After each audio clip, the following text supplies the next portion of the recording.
सिद्धू सिद्धू थांब सिद्धू थांब सिद्धू सिद्धू ऐक माझं सिद्धू नाही काकू, याने माझ्या मुलीला मारण्याचा प्रयत्न केलाय. ऐक माझं सिद्धू सिद्धू काय करतोयस तू सिद्धू नाही तुला माझी शपथ आहे नाही बाळा असं करू नकोस. अरे या नरात आम्हाला शिक्षा देण्यासाठी तू ह्याच्यासारखाच वागणार आहेस का?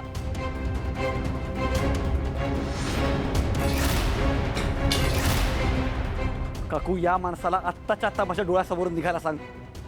एक जोपर्यंत मला कळत नाही माझी जानू कुठे आहे तोपर्यंत मी कुठे जाणार नाही.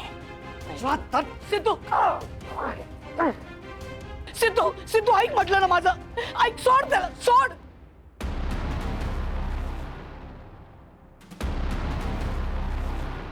अरे कुठल्या मातीचा बनलायस तू? इतका राक्षसी निष्ठुर निर्दयी माणूस मी आजपर्यंत पाहिलेला नाहीये. हे बघ माझ्या लेकीशी या घराशी या घरातल्या माणसांशी तुझा काही संबंध नाहीये. आता बऱ्या बोलाने निघ नाहीतर तुझा हा विकृत चेहरा जगासमोर आणल्याशिवाय राहणार नाही मी. सासूबाई तुम्ही मला किती धमक्या दिल्या किती हाकलवून देण्याचा प्रयत्न केला तरी मी इथून जाणार नाही. आणि येस तुम्ही मला इथून हाकलवू शकत नाही कारण विसरू नका हे घर माझ्या नावावर आहे. तुझं घर? कसला तुझं घर? ही जी निरर्थक बडबड करतोस ना ती पहिली बंद कर. तुझ्याकडे पुरावे असतील तर आमच्याकडे सुद्धा पुरावे आहेत आणि ते पुरावे खरे आहेत. त्यामुळे जे काय बोलायचं असेल ना ते आता डायरेक्ट कोर्टात जाऊन बोलायचं, कळलं? निघ. जैन तुला कळतंय का तो काय म्हणतोय ते? फक्त माझ्या शब्दा खातीर थांबलाय तो. नाहीतर त्याच्या लेकीला जो त्रास दिलास ना तू त्याच्या बदल्यात एव्हाला तुला आयुष्यातून उद्ध्वस्त केलं असतं त्याने. तुला शेवटचं सांगते उठ निघ चालायला लाग इथून. निघतोयस का धक्के मारून हाकलून देऊ तुला? निघ.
मला घरातून हाकलून दिलत माझ्या जानूला माझ्यापासून तोडलत पण हा जयंत असा सहजासहजी हार मानणार नाहीये. जोपर्यंत मला माझी जानू परत मिळत नाही तोपर्यंत तुमच्या लाईफमधला प्रत्येक मोमेंट डिफिकल्ट करून ठेवेन मी. सोडणार नाही मी तुम्हाला.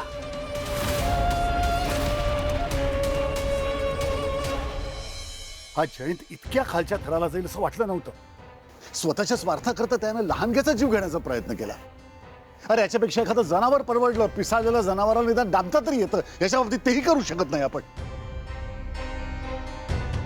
लक्ष्मी तू चूक केलीस. सिद्धूला त्याला मारण्यापासून थांबवलं असं चूक केली. सगळं का थांबवलं सिद्धूला? मारायला हवं होतं सिद्धूने त्याला. सिद्धूला कसं शांत केलं ते आईंनाच माहिती.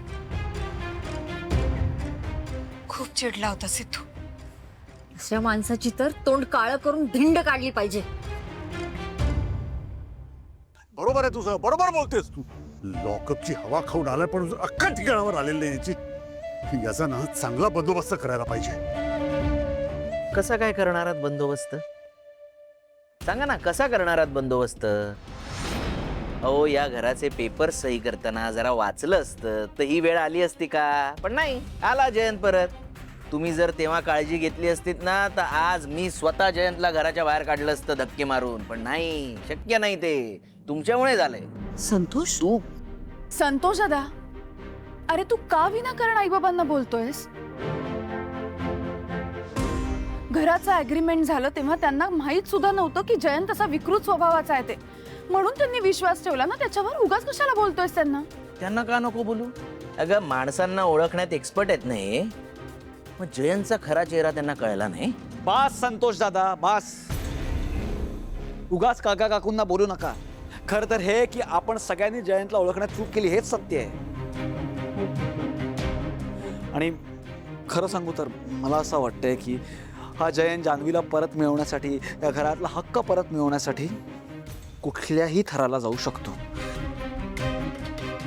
आणि भावना आणि बाळ यांच्या बाबतीत खरं सांगू तर मला कुठलीही रिस्क घ्यायची नाहीये. म्हणजे काय म्हणायचंय तुला? मला असं वाटतंय की भावना आणि आमचं बाळ या घरात सेफ नाहीये. त्यामुळे मी या दोघांनी आमच्या घरी नेतोय. सिद्धू, अरे काकू, आई मला माहितीये ग, तुला खरंच खूप वाईट वाटतंय, पण आपल्याकडे दुसरा काहीच पर्याय नाहीये ग. कळतंय ग मला, पण मन मानत नाहीये बघ. तुझ्या पहिल्या बाळपणाची स्वप्न पाहिली होती ग आम्ही. वाटलं होतं माहेरी अगदी छान व्यवस्थित तुझं बाळपण करू. पण कसलं काय, तू गरोदर आहेस कळल्यापासून काही ना काहीतरी विघ्न आहेतच ग. आपलं डोहाळ जेवण आपण इथे ठेवलं होतं ते सुद्धा त्या जयंतमुळे त्यालाही नाट लागली. किती मोठ्या दिव्यातून बाहेर आलीस तू. आणि आता वाटलं होतं सगळं छान सुखरूप होईल, तर नाही, हे सगळं संपतच नाहीये. आई वडील म्हणून आम्ही कुठेतरी सतत कमी पडतोय ग. आई, अगं तू असं का म्हणतेस? असं अजिबात नाही हा काही. तू आणि बाबा दोघंही आजपर्यंत कधीही कमी पडला नाही आहात आणि इथून पुढेही असं कधीच काही होणार नाही. तुम्ही कायमच खूप केलंय ग आमच्यासाठी. आणि हे बघ, आत्ताचा सुद्धा हा डिसिजन आम्हाला फक्त जयंतमुळे घ्यावा लागतोय. खरंच तुमची काही चूक नाहीये त्यात. काकू, बाळणपणासाठी सगळं माहेरीच केलं पाहिजे असा काही नियम नाहीये. आणि तुम्हाला भावनाचे किंवा बाळाचे लाड करायचे असेल तुम्ही कधीही घरी येऊ शकतात. फक्त मला असं वाटतं भावना आणि आमच्या बाळाच्या सेफ्टीचा सुद्धा विचार करायला हवा, म्हणून हा डिसिजन घेतलाय.